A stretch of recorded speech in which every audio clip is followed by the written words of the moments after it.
Okay, tonight I'm going to make pork chops, and actually they're tenderloins that I buy at Costco, and I cut them in half. And you can save a lot of money by buying them like that, and you'll have a good cut of meat, and it's cheap. So here are my tenderloin pork chops, and I'm going to dust them with almond flour because I'm trying to stay away from flour type things, the regular wheat flour. I'm going to dust them on either side and rub it in, and then I'm going to use this taco seasoning that I make up, and I've modified it from another recipe that I've found.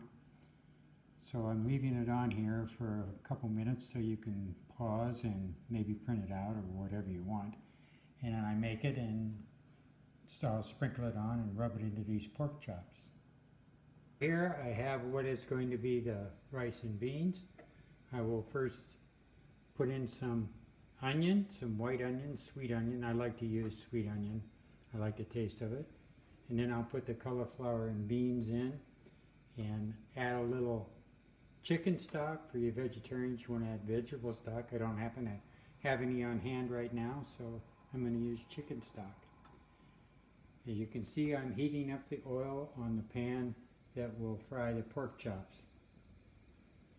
Now we're going to put the pork chops in there and cook them for about 4 minutes on one side without touching them. Well, don't lift them up because you want them to crust.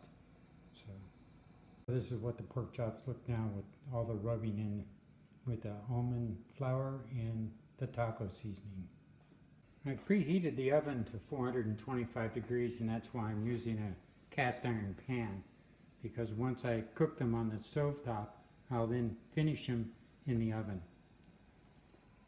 Now I'm going to pour in the onion and cook it until it's translucent, and then put in the cauliflower or cauliflower rice and the beans and some chicken stock. Okay, it's been almost 4 minutes. The onion is translucent and the chops should be ready to turn. We'll look at them real fast, okay? Let's see how they're doing. Oh, look at that. Quite well.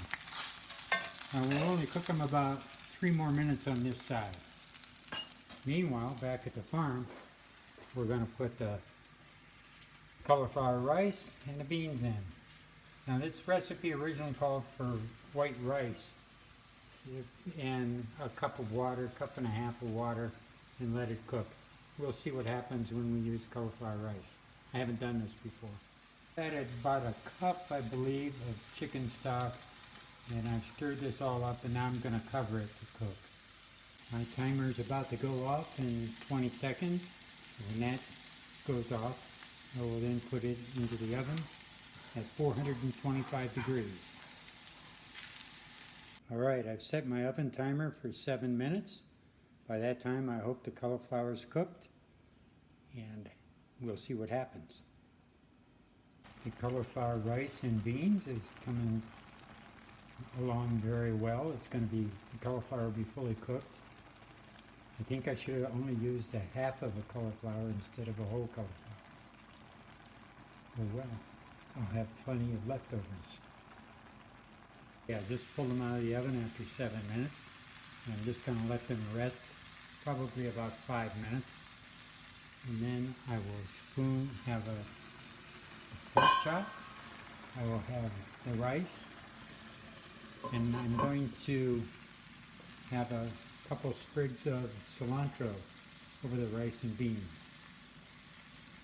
So here's dinner tonight, and a nice salad, and that'll sufficiently fill me up. So that's my dinner for the night. And a little salad, everything will be great. And remember, or I don't think I mentioned it, I don't salt or pepper anything. That's up to the final user to salt to their liking. I don't like to put my salt on for someone else to eat. So thanks for watching, and I hope you enjoy the meal.